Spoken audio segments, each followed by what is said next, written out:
Veteran actor Vijay Nandasiri, who gave life to numerous roles in films, teledramas and stage plays, breathes his last. Former Minister Basil Rajapaksa released on bail. Experts question as to how the CEB formulated future plans, disregarding government policies and placing their faith in coal power. The Divisional Coordinating Committee decides to temporarily halt work at the Broadland hydropower plant. Charges levelled that the government suffered a loss of 5 billion rupees by importing rice through Sathosa in an illegal manner. Good evening and welcome to Primetime News. I'm Sandharu Ferdinando. And I'm Jithen Ganasena. Let's now take a look at the stories in detail.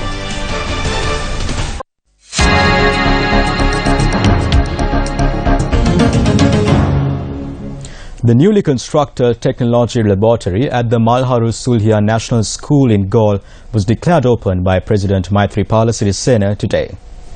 Following the unveiling of the commemorative plaque symbolizing the opening of the laboratory, the President inspected the establishment. Thereafter, the President planted a sapling at the school premises.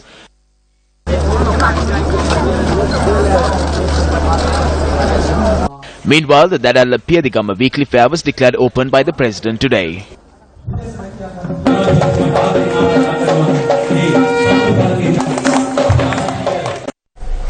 The beloved Maname Kumaru, who dominated theatre stages for 27 years, the comical Prem who brought laughter through Sirasa TV to tens of thousands of Sri Lankan households, an icon of the performance arts, had his final curtain call today.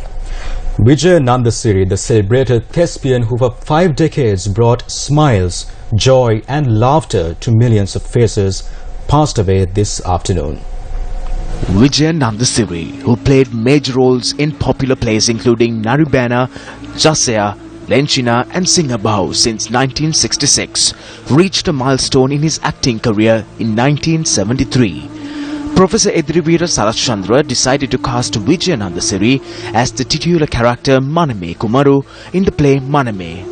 For 27 years, Nandasiri embodied the role, imprinting on the hearts of millions of Sri Lankan theatre goers.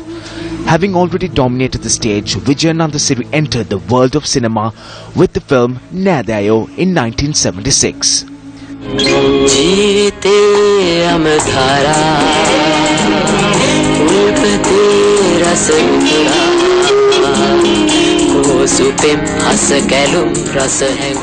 Having played many major and supporting roles in popular Sri Lankan films, Nandasiri crossed over to the silver screen in 1986 with K.A.W. Pereira's creation Gamana. A talented performer in every aspect, be it as a serious thespian, singer or as comic relief. Vijay Nandasiri skyrocketed to unprecedented heights of popularity through his portrayal of the affable and lovable Prem on the hit sitcom Nona Varuni Mahatvaruni, which was telecast on Sirasa TV.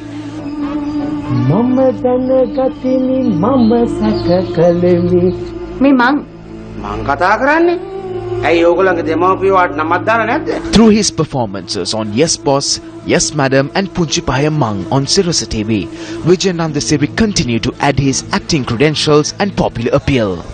Even on the eve of his passing, Vijay was on his beloved stage doing what he loved the most.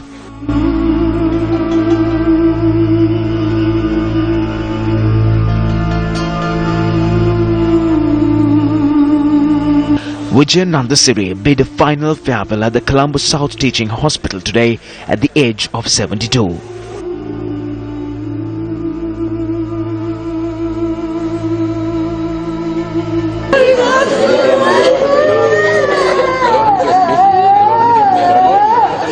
ගන්න ගිහලා wash දාගෙන ආවිල එකපාරට පුතා රසාගෙන කෑ ගහලා තියෙනවා පපුව අල්ලගෙන මම තුන් පාරක් යට හුස්ම දුන්නා මට තේරුණා හතරවෙනි එකේදී ආගේ අර එයාගේ ඇතුලෙන් ගොරසල්තේ මට වැදුනා කඩට එසේ මම පපුව තදකල පපුවට ගහන්න තුන් පාරක් අත ඉස්සුවා මට ගහ ගන්න බෑ මොකද එයා පපුව බයිපාස් එක කරලා තියෙනවා මට ගහ ගන්න බැරි වුණා අපිට සිටි අතිශය දුර්ලභ ගණයේ කලාකරුවෙක්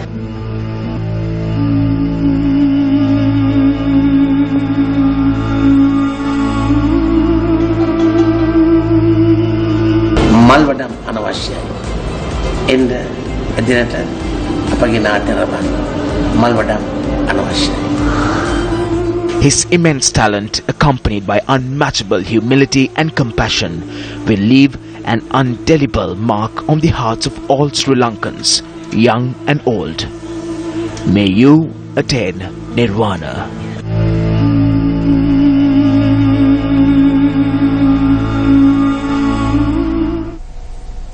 Experts in the energy sector opine that the country will face a serious crisis in the coming years in meeting the national demand for electricity.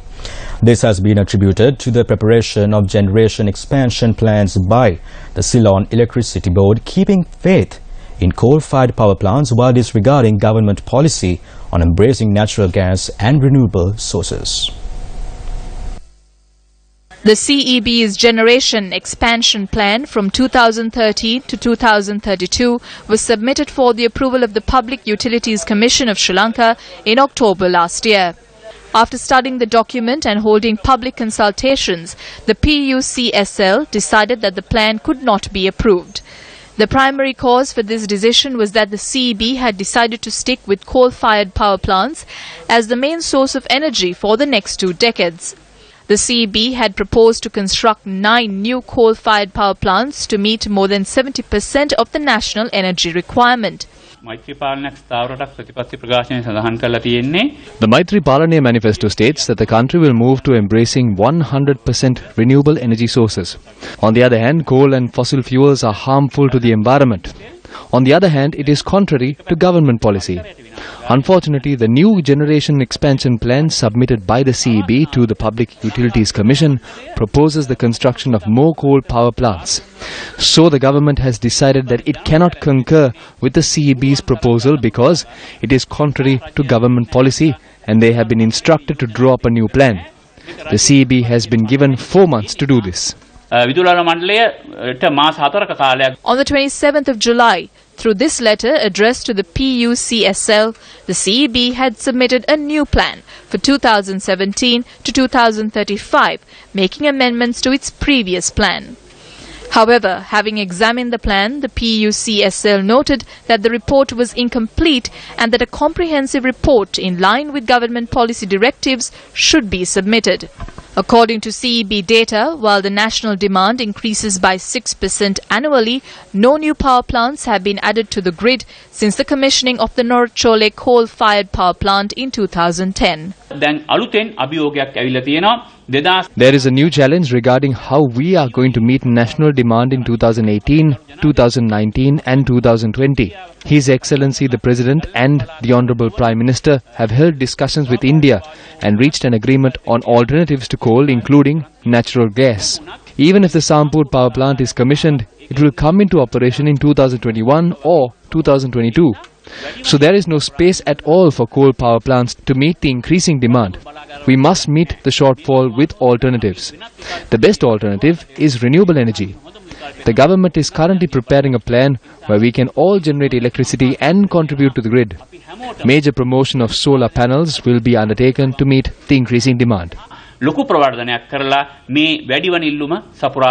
government has already appointed 2 expert committees to devise strategies on using renewable energy sources and natural gas to meet the increasing demand for electricity in line with government policy.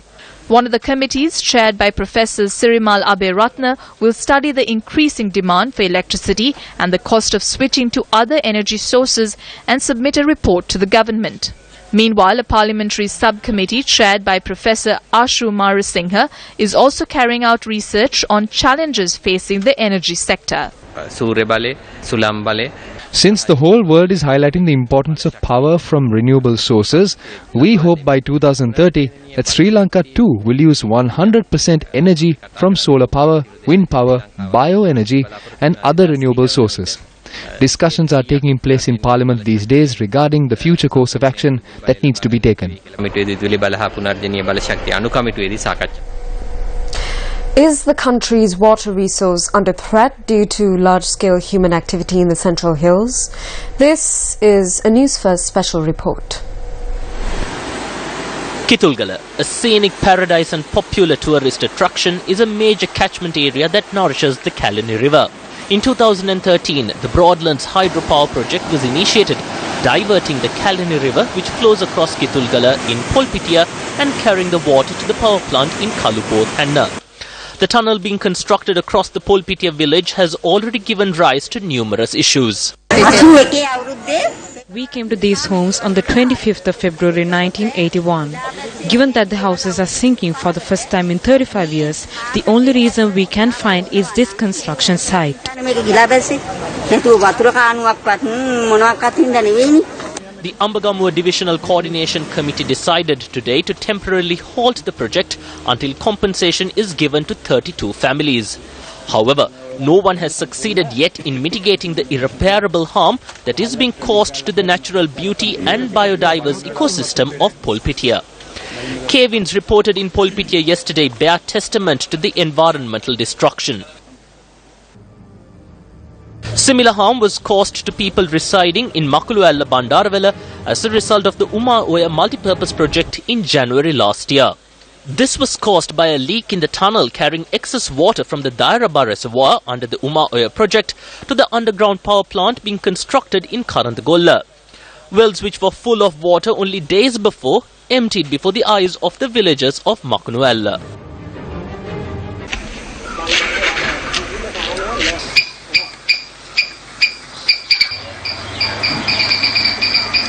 Our correspondent who visited the area today noted that underground springs in Hiloya, located close to Makluella, are also emptying at a rapid pace. The stream has been destroyed. There's nothing we can do.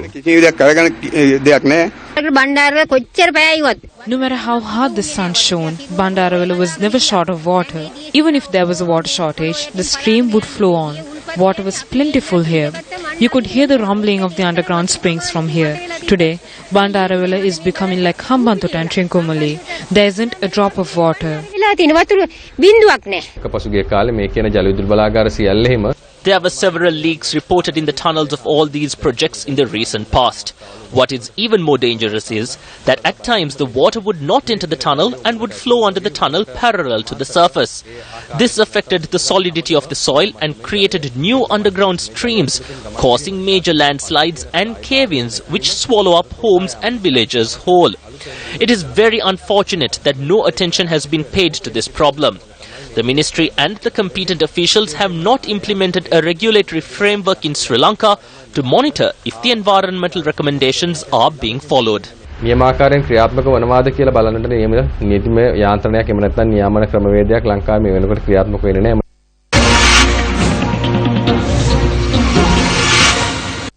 At a time when the Auditor General's Department and the Presidential Investigation Commission are conducting investigations into a large scam that was carried out under the guise of importing rice through Lanka Satusa, the last stock of imported rice in question has been released to the private sector. The imported rice has been released under a label titled Animal Feed by undermining an interim report that was the outcome of extensive investigations conducted into the importation of the stock of rice. A former superintendent and 3 former inspectors of the Auditor General's Department had handed over the interim report on the investigation to the chairman of Lanka Satusa on the 2nd of June this year, stressing the fact that a considerable portion of the imported rice can be used for consumption purposes and to refrain from releasing it under the label animal feed.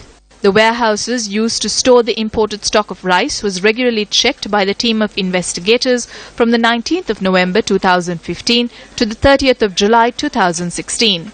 According to the 4-member investigation team, 81,000 metric tons of rice from the total stock of 292,000 metric tons were imported in September last year without any reason or necessity to do so.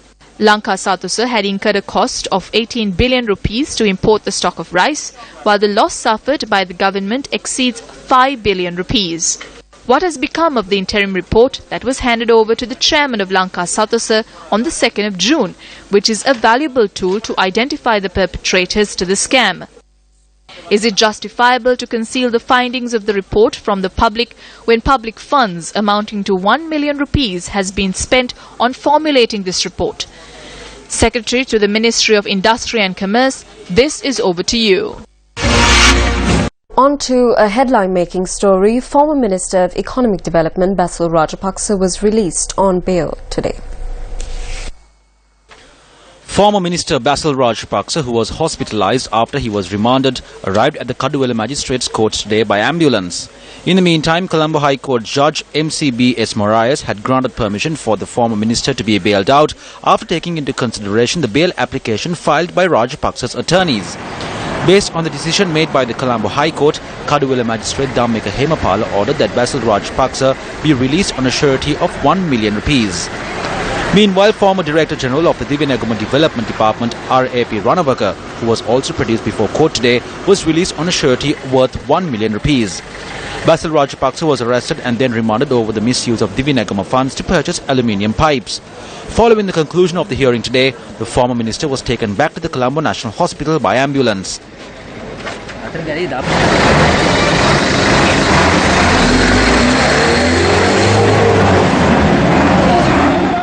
Meanwhile, the case filed against MP Namal Rajapaksa, citing that he misappropriated 70 million rupees, was taken up for hearing today before Colombo Fort Magistrate Lanka Jayaratna. Presenting facts to court, the police FCID said that initial investigations revealed that the money obtained from a company named Krish for the purpose of developing rugby in the island had been misappropriated. In addition, the police FCID said that an individual named Sewandi Peris had obtained money in order to prepare a report regarding the project. The police inspector who presented facts to court today said that the police FCID had nearly 25 documents with regard to the case concerning Nalika Godaheva, and that the police FCID planned on naming 4 other individuals as suspects in the case soon.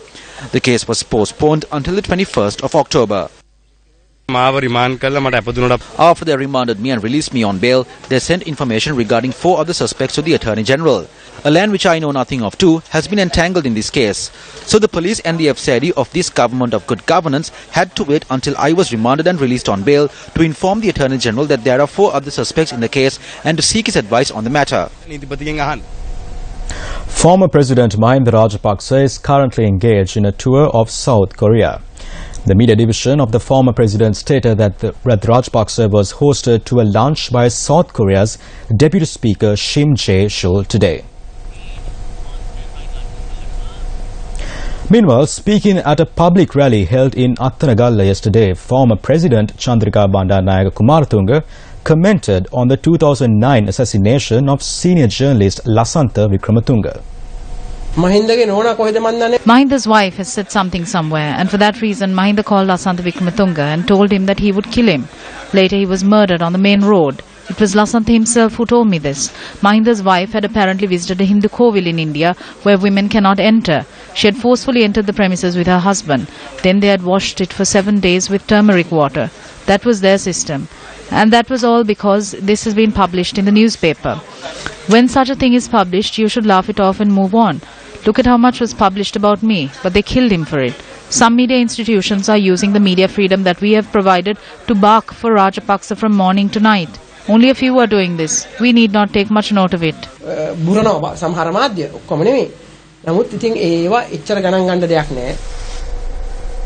In other local news, convening a media briefing today, Minister Field Marshal Sarath Fonseca responded to criticisms levelled by the joint opposition over a comment he made on a previous occasion.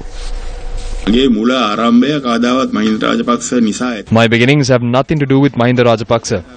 Until I came to the position of Army Commander, I spilled my sweat and blood for 35 years. It was not because of his blessing. At a time when he was wrong, I had the backbone to speak against him. On the other hand, we had Prabhakaran. He was a terrorist leader who attempted to divide the country according to his political vision. But never did he attack the families of the soldiers who were fighting against him. But Mahinda Rajapaksa, because I contested against him at the election in a democratic manner, out of fear, attacked me and threw me in jail over false allegations. He also took revenge from my children as well. A person who acted in such a manner is definitely more despicable than Prabhakaran. I am not afraid to say this anywhere. Former Minister Johnston Fernando appeared before the Presidential Commission of Inquiry today. The former Minister of Cooperatives and Internal Trade appeared before the Commission today to provide a statement on a stock of rice which was imported through Satosa in 2014 without Cabinet approval. Sirasa should be held accountable for the mud that is being slung at individuals. Media institutions should not become government media institutions.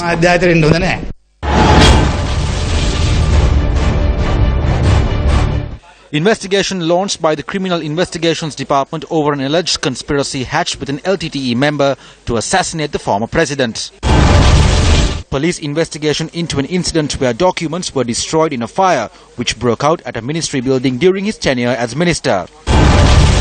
Bribery Commission filed 5 cases against Johnson Fernando over the failure to declare his assets accumulated during the years 2010 and 2014.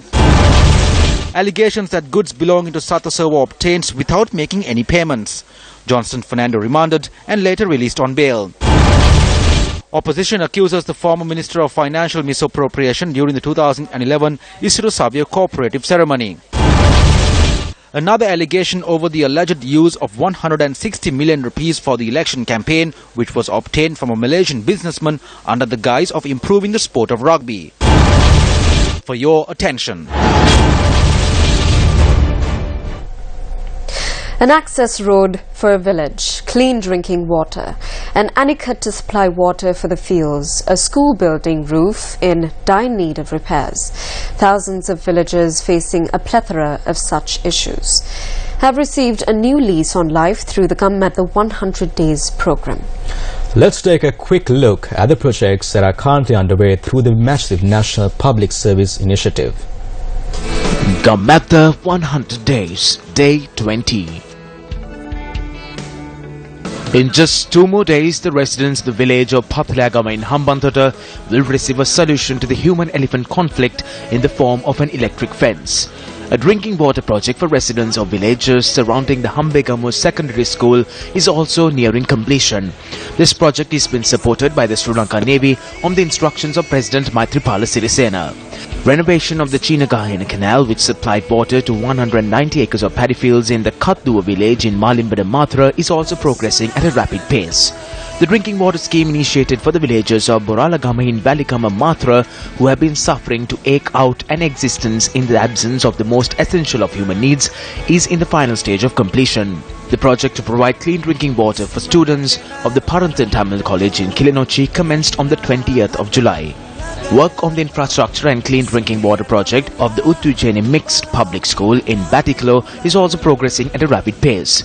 Numerous projects will commence over the coming days under the Newsfirst Come at the 100 Days program, one of the largest outreach and public service programs undertaken in the recent history of the country.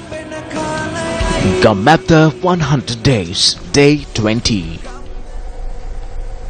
Why are steps being taken to increase taxes? Minister of Housing and Construction Sajid Premadasa expressed views on this matter at an event held to provide housing loans to low-income families in the Hambantota district.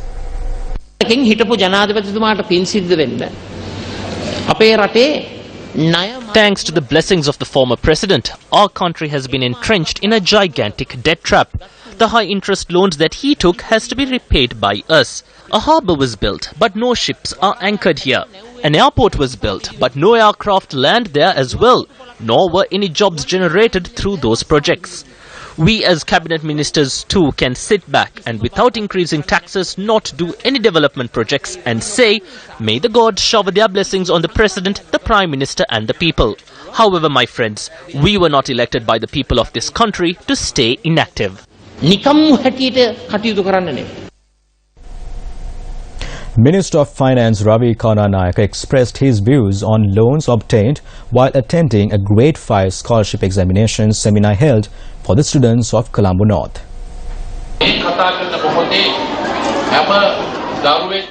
Every child who is born while I'm talking here inherits a debt of 441,000 rupees to this country. 11 years ago, the debt was 78,000 rupees and now it has increased by 6 times. The problem is, has the development in this country increased by 6 times? We will not allow the money being allocated for education to be reduced. There will only be an increase in the money allocated for education. But in this process also, we have come across several people who attempt to obstruct us. Certain people question about the taxes imposed by displaying boards, while others shut down shops and try to create problems. That will only lead to the downfall of children's education. Chief of the Air Staff of the Pakistan Air Force, Air Chief Marshal Sohail Aman, called on the Commander of the Sri Lanka Air Force, Air Marshal Gagan Bulat Sinhala, at Air Force headquarters this morning. The Chief of the Air Staff of Pakistan was received upon arrival by the Commander of the Sri Lankan Air Force.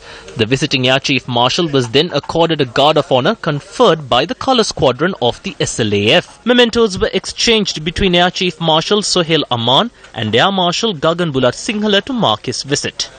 Air Chief Marshal Sohail Aman also called on Prime Minister Ranil Wickremesinghe at the Prime Minister's office this evening.